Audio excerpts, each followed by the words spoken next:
Hello বন্ধুরা, বেঙ্গন সুন্দরীর রহস্যময় এবং জাদুকরী গল্পটি শুনুন, যা একজন দরিদ্র কৃষকের বাগানে একটিমাত্র বেগুন দিয়ে শুরু হয় এবং প্রাসাদের রানী হয়ে ওঠে।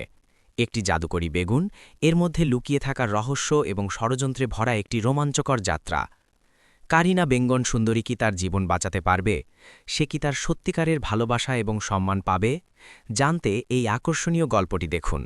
বেঙ্গন সুন্দরী বা বেগুন সুন্দরীর লোকগাথাটি বাংলার এক চমৎকার জাদুকরী রূপকথা। এটি মূলত একটি রূপান্তর ও ধৈর্যের গল্প, যেখানে সাধারণ একটি বেগুনের আড়ালে লুকিয়ে থাকে এক অপরূপ রাজকুমারী। গল্পটি সংক্ষেপে আপনার জন্য তুলে ধরছি। রহস্যের শুরু। একটি অদ্ভুত বেগুন।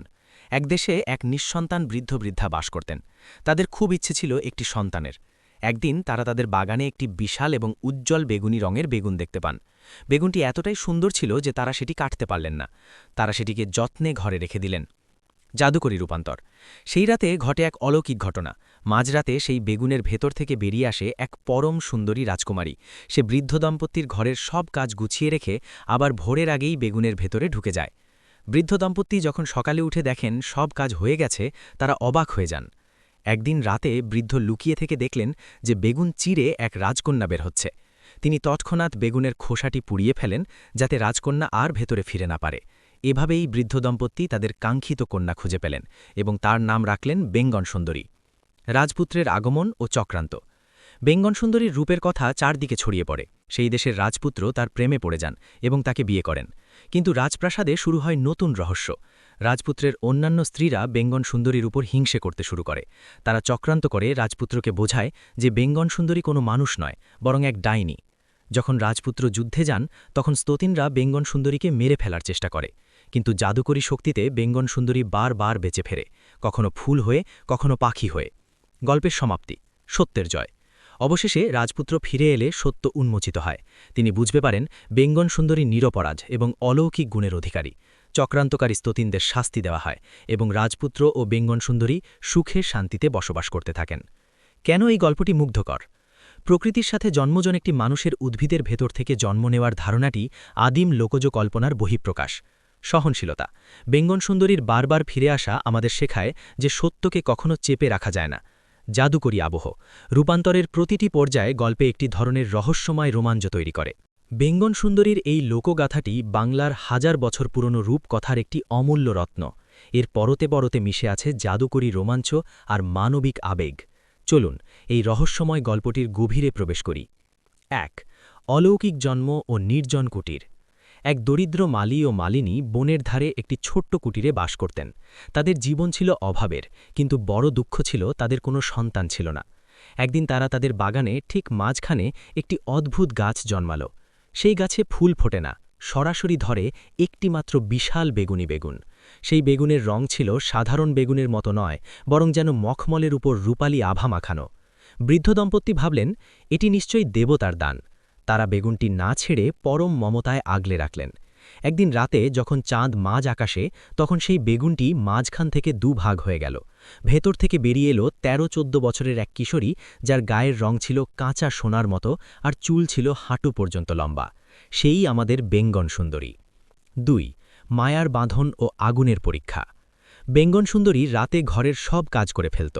ধান ভানত, ঘর লেপ্ত আর রান্না করে রাখত। বৃদ্ধ দম্পতি প্রথমে ভয় পেলেও পরে বুঝতে পারলেন এটি কোনো অপদেবতা নয়, বরং এক লক্ষ্মী প্রতিমা। একদিন ভোরে যখন বৃদ্ধ দেখলেন রাজকন্যা আবার বেগুনের খোসার ভেতর ঢুকে যাচ্ছে, তিনি আর ধৈর্য ধরতে পারলেন না। তিনি ভাবলেন, এই খোসা না থাকলে মেয়েটি চিরকাল আমাদের কাছেই থেকে যাবে। রাজকন্যা ভেতরে ঢোকা মাত্রই তিনি সেই জাদুকরী খোসাটি আগুনে ছুড়ে দিলেন। সেই মুহূর্ত থেকে রাজকন্যার জাদুকরী ক্ষমতা সাময়িকভাবে স্তমিত হয়ে গেল এবং সে রক্ত মাংসের মানবী হিসেবে তাদের ঘরে রয়ে গেল। ৩. রাজপুত্রের চোখে পড়া ও রাজপ্রাসাদে জীবন। একদিন সেই বনের পথ দিয়ে শিকার করতে যাচ্ছিলেন রাজপুত্র। তেষ্টায় ছাতি ফেটে যাচ্ছিল তার। মালির কুটিরে জল চাইতে গিয়ে তিনি দেখলেন বেঙ্গন সুন্দরীকে। তার রূপের ছটায় রাজপুত্রের মনে হল বনের অন্ধকার যেন কেটে গেছে। রাজপুত্র তখনই মনস্থ করলেন যে এই বনবাসিনীকেই তিনি রানী করবেন। ধুমধাম করে বিয়ে হল, কিন্তু রাজপ্রাসাদে পা রেখেই বেঙ্গন সুন্দরী বুঝলেন এটি সুখের চেয়েও বড় এক খাঁচা। রাজপুত্রের আগের ৭ রানী হিংসায় জ্বলে উঠল। তারা বিশ্বাসই করতে পারল না যে একটি তুচ্ছ মালিকন্যার এত রূপ আর বুদ্ধি কিভাবে হতে পারে। ৪. ষড়যন্ত্র ও বারবার রূপান্তর। রাজপুত্র যখন বাণিজ্যে বা যুদ্ধে দেশান্তরে যেতেন তখন সতীনরা শুরু করত অকথ্য অত্যাচার। একবার তারা তাকে গভীর জঙ্গলে নিয়ে গিয়ে মেরে ফেলার চেষ্টা করে, কিন্তু অলৌকিক উপায়ে বেঙ্গন সুন্দরী বেঁচে যেত। লোককথায় অনুযায়ী পদ্মফুল, তারা তাকে পুকুরে ডুবিয়ে মারলে সেখানে একটি বিশাল পদ্মফুল ফুটল। রাজপুত্র ফিরে এসে সেই ফুল দেখে মোহিত হলেন। পাখি, আবার যখন ফুলটি তারা ছিঁড়ে ফেলল, সেটি একটি ছোট পাখি হয়ে রাজপুত্রের জানালার পাশে এসে গান গাইতে লাগল। কানাকানি, প্রতিবারই সে কোনো না কোনো রূপে রাজপুত্রের কাছে নিজের দুঃখের কথা পৌঁছে দেওয়ার চেষ্টা করত। ৫. রহস্যের উন্মোচন ও মহিমান্বিত সমাপ্তি। একদিন সেই জাদুকরী পাখিটি রাজপুত্রের হাতে ধরা দিল। রাজপুত্রের চোখের জল পাখির গায়ে পড়তেই সেটি পুনরায় তার আদি রূপ অর্থাৎ বেঙ্গন সুন্দরী হয়ে গেল। তখন রাজকন্যা কাঁদতে কাঁদতে সব সত্য প্রকাশ করে দিলেন। রাজপুত্র বুঝতে পারলেন বেঙ্গন সুন্দরী সাধারণ মানুষ নন, তিনি এক মায়াবী শক্তির আধার। ক্রুদ্ধ রাজপুত্র ৭ রানীকে প্রাসাদের বাইরে পাঠিয়ে দিলেন এবং বেঙ্গন সুন্দরীকে পূর্ণ মর্যাদায় সিংহাসনে বসালেন। সেই থেকে রাজ্য জুড়ে সুখ নেমে এলো। গল্পের মূল রহস্য কি আপনি জানেন? বেঙ্গন সুন্দরীর গল্পটি আসলে প্রকৃতির পুনর্জন্মের প্রতীক। যেমন একটি বীজ মাটি থেকে চারা হয়ে বের হয়, তেমনি সেও বেগুনের ভেতর থেকে বেরিয়ে আসে। শত নির্যাতনেও তার মৃত্যু হয় না, কারণ প্রকৃতি তাকে বারবার নতুন রূপে ফিরিয়ে দেয়। বেঙ্গন সুন্দরীর কাহিনী এখানেই শেষ নয়। সতীনদের চক্রান্ত আর রাজকন্যার অলৌকিক রূপান্তরের মাঝে লুকিয়েছিল আরও গভীর কিছু রহস্য। চলুন গল্পের সেই অংশগুলো আরও বিস্তারিতভাবে জুড়ে দিই, যা এই লোকগাথাকে আরও রোমাঞ্চকর এবং গভীর করে তোলে।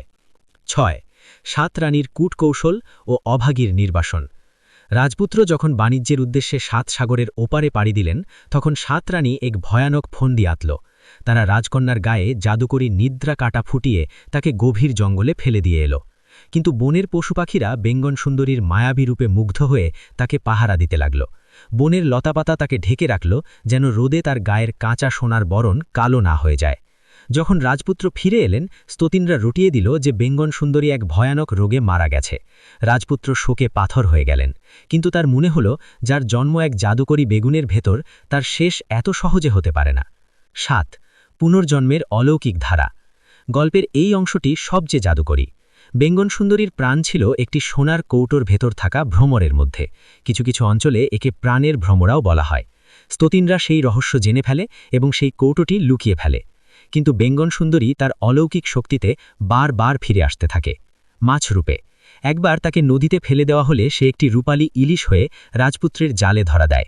রাজপুত্র মাছটি কাটতে গেলে মাছটি বলে ওঠে, আস্তে কাটো রাজপুত্র, আমি তোমার বেঙ্গন সুন্দরী।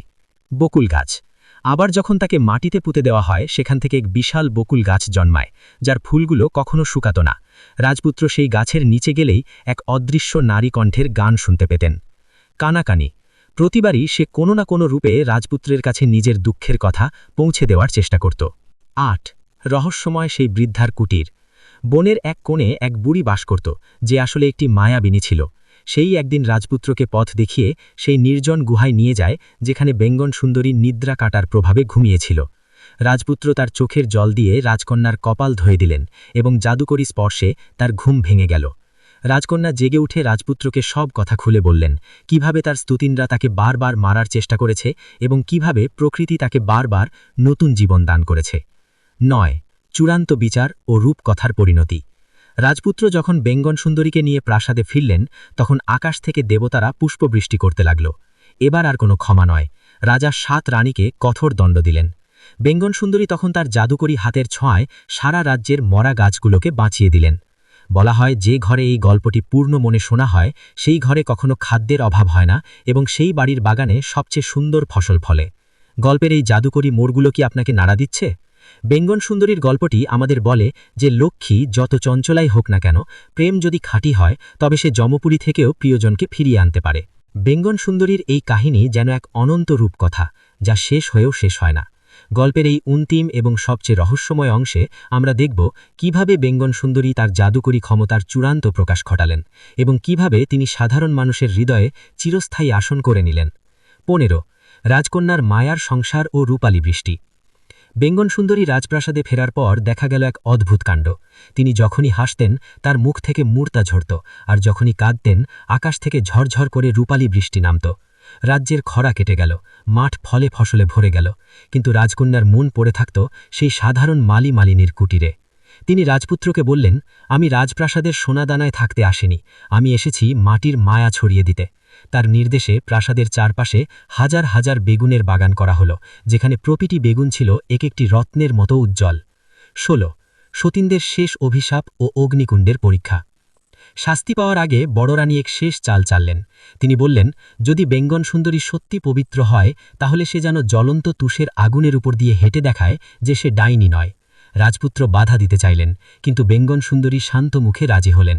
তিনি যখন সেই জ্বলন্ত আগুনের উপর পা রাখলেন, তখন ঘটল এক অলৌকিক ঘটনা। আগুনের প্রতিটি শিখা এক একটি নীল পদ্মে পরিণত হল। বেঙ্গন সুন্দরী আগুনের উপর দিয়ে নয়, যেন একটি ফুলের গালিচার উপর দিয়ে হেঁটে গেলেন। এই দৃশ্য দেখে প্রজারা জয়ধ্বনি দিয়ে উঠল এবং সতীনদের কূটচাল চিরতরে ধুলোয় মিশে গেল। ১৭ বেঙ্গন সুন্দরীর অন্তর্ধান রহস্য। লোককথায় বলা হয়, বেঙ্গন সুন্দরী বহুকাল রাজত্ব